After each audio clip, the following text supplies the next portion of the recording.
कि इंदिरा जी के जमाने में उन्होंने इंटेलिजेंस एजेंसीज को लगाया कि भाई ये लोग क्या करते हैं, यहां पे आते हैं और यहां से और जगह जाते हैं, कोई 3 दिन के लिए, कोई 40 दिन के लिए और 3 महीने के लिए।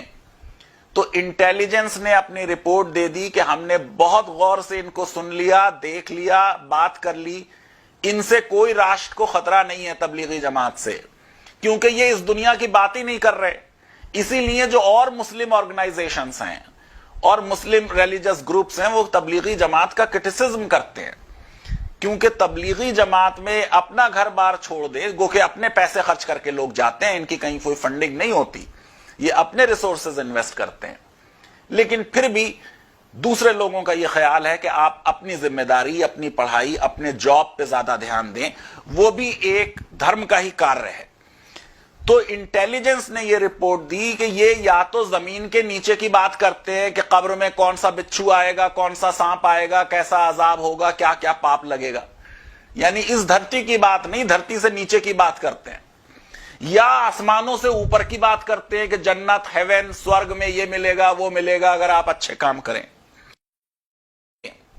जब कोई केस फॉलो करते हैं तो एक पहले देते हैं हम डेट्स, तो यहां पे भी डेट्स को समझ लेना बड़ा जरूरी है। आप ये सोचिए कि 13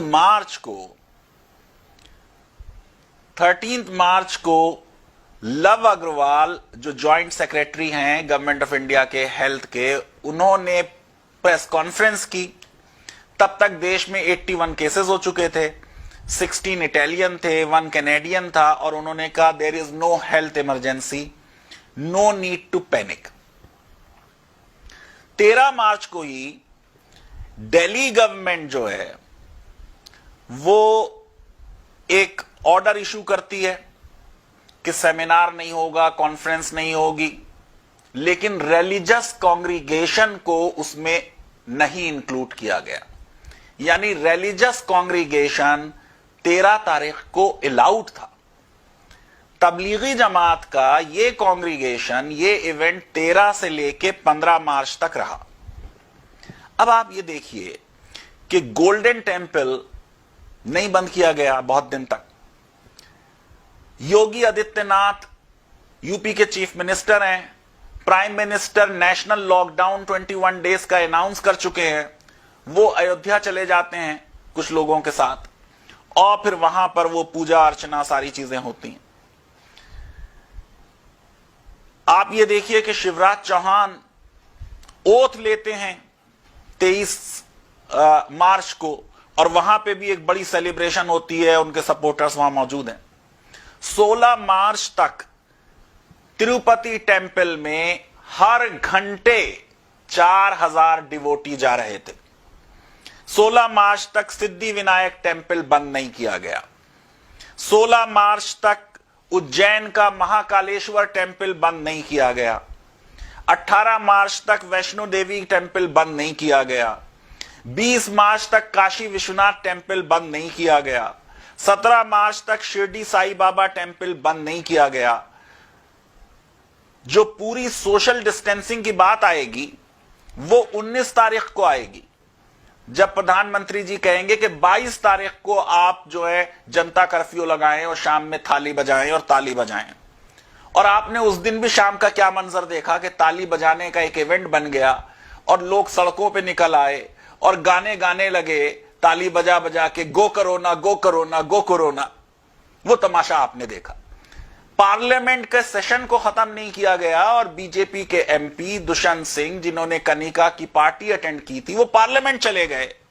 और उसके बाद पार्लियामेंट के कई एमपीज जो उनसे कांटेक्ट में आए वो उससे इफेक्ट हो गए।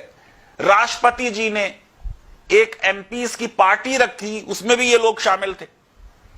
तो आप इस बात को समझने की कोशिश कीजिए कि जो रिलीजियस लोग हैं और जो रिलीजियस एक्टिविटीज हैं वो चलती रही 24 मार्च तक। 24 मार्च को अनाउंसमेंट हो रहा है नेशनल लॉकडाउन का। 25 मार्च को जो तबलीगी जमात के जिम्मेदार लोग हैं वो एसएचओ को, पुलिस स्टेशन जो बराबर में है, उनको इन्फॉर्म कर रहे हैं कि हमारे यहां इतने लोग हैं और अब आप उनके फॉरेनर्स इतने हैं, उनके लिए इंतजाम करें। बसेस का अरेंजमेंट उन्होंने कर लिया, व्हीकल्स का, ड्राइवर्स का कर लिया, परमिशन मांगी, वो परमिशन नहीं मिली, वो कमिश्नर से भी मिले पुलिस के। यानी कोई यहां पर नजर नहीं आ रहा कि जब बिल्कुल सब मामला 24-25 के आसपास तक हो रहा है, तब ये लोग वहां जमा नहीं हुए। ये पहले से जमा थे। जब जमा हुए थे, जमा होना मना नहीं था, प्रोहिबिटेड नहीं था। रिलीजियस कांग्रीगेशन मना नहीं था। उस रिलीजियस कांग्रीगेशन के बाद ये लोग वहां पर स्ट्रैंडेड रहे।